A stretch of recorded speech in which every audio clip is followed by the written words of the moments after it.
I've been meaning to do this podcast for like 5 years, and I finally found the book. But before I talk about The Curse of James Dean's Car, and why I think it's important to know about, I first have to explain who he even was, and why he was so devilish. What are you saying? You talking to the camera? The Catholic Men's Podcast, helping you find good works of literature for the Catholic gentleman. Welcome back to the Midnight Special, which is a series where I can't sleep, so I sit on the front porch with my Labrador Griffin and read a story for you all. There are some movies that seem kind of tame today, but had an electrifying demonic charge at the time of its release. And I think that one of these movies was Rebel Without a Cause in 1955, starring James Dean. His portrayal of the rebellious Jim Stark, clad in blue jeans, a white t-shirt, and a red jacket, became an iconic image of youthful defiance, which led to an increased demand for jeans, by the way, which were previously considered workwear up to that point. But watching the movie now, which I don't recommend, it's hard to understand why the main character had such a captivating effect on people. To me, he was just a mealy-mouthed nothing man who lashed out at his parents and resented everything. But to some teenagers at that time, like Charles Starkweather, he was an idol. Charles was a 19-year-old trash collector who people described as a swaggering good-for-nothing in blue jeans and a black motorcycle jacket. He was the ultimate Dean wannabe, even dyeing his red hair with black shoe polish and adopting the motto, live fast, die young, and have a good-looking corpse. Unfortunately, he interpreted living fast as causing murder and mayhem. In the winter of 1957 to 1958, Charles and his 14-year-old girlfriend savagely killed 11 people in Nebraska and Wyoming. After a 100-mile-per-hour police chase, Charles finally gave up.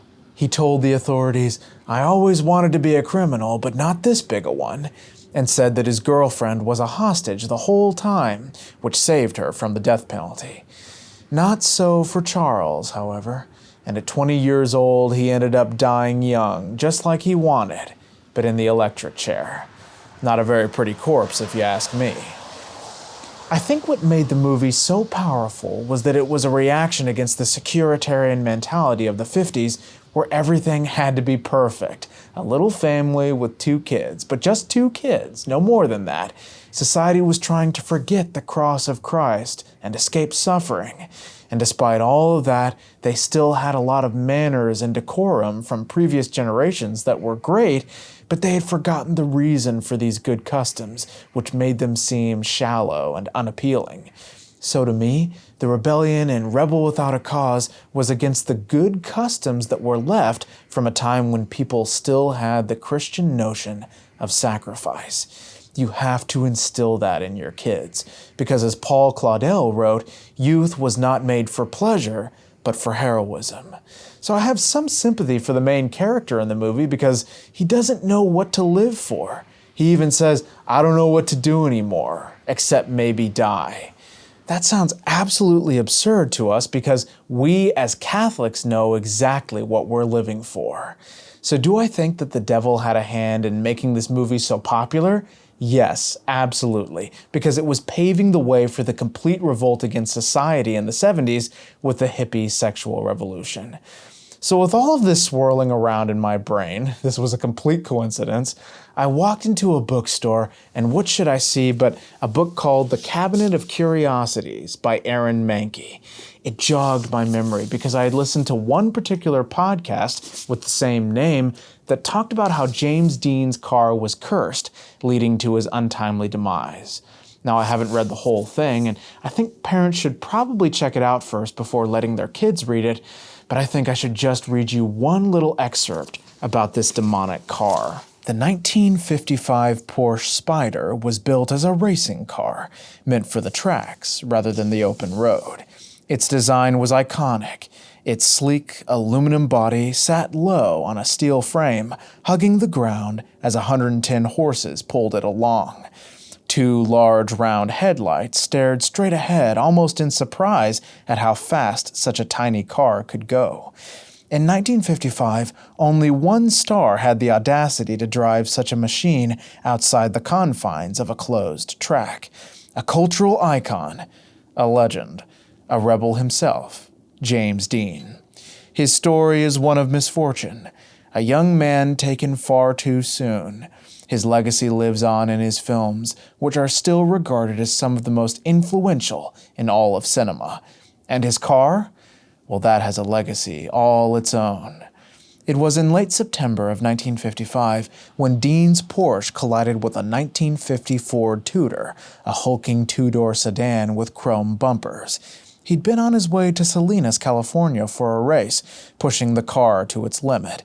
The Tudor had attempted to make a left, but didn't see Dean careening down the road in time. The Porsche was a wreck, a crushed heap of metal and rubber that, following Dean's death, was bought by George Barris. If that name sounds familiar, it's because George Barris created some of film and television's most beloved cars.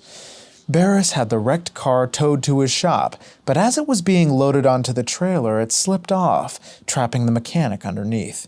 When they removed the chassis, it was clear the man's leg had been broken. Barris decided it would be better to chop up the car and sell some of the parts off. A man named Tony McHenry bought the engine, while one William Eskrid bought the drivetrain. They put the components into their own cars and thought a race between the two would be a perfect display of the Porsche's repurposed engineering. During the race, McHenry's car lost control and hit a tree. He died instantly. Eskrid was almost killed when his own vehicle locked up and flipped during a turn. But Barris, unconvinced of the spider's supposed curse, would not be deterred. He sold 2 unscathed tires to a new owner who ran off the road after both of them blew out at the same time. It seemed no part of this car wanted to be separated from the whole. Of course, owning such an infamous piece of movie history brings its own problems, and no, not of the supernatural kind. 2 thieves attempted to steal pieces of the Porsche from Barris's garage, no doubt to sell for a quick buck, but it seemed the car had other plans. The thief who tried to remove the steering wheel sliced his arm wide open, and his cohort, who had been struggling with one of the seats, suffered a similar injury. After all the stories of the various accidents and deaths surrounding the car got around, the only people brave enough to take possession of it were the California Highway Patrol. They wanted a striking display for their Highway Safety Museum to scare people into being more defensive drivers. And what better example than the most famous car wreck of all time? They carted the metal carcass off to a police garage, which quickly burned down after accepting it through its doors. The car, however, suffered no damage. Well, no more than it already had. The wreck then moved to an exhibit at a local high school, where it slipped off its mount and broke a student's hip. Anyway, you get the idea. This car is absolutely possessed. And then at the end of the story, they say that James Dean had met Alec Guinness a week before he died. And the actor, Alec Guinness, said, "If you get in that car, you'll be found dead in it by this time next week." And he was exactly right. So anyway, I hope you enjoyed that story. I think it's very revealing about the demonic aid that James Dean might have had, but if you don't believe it, that's fine. Thank you all so much for listening.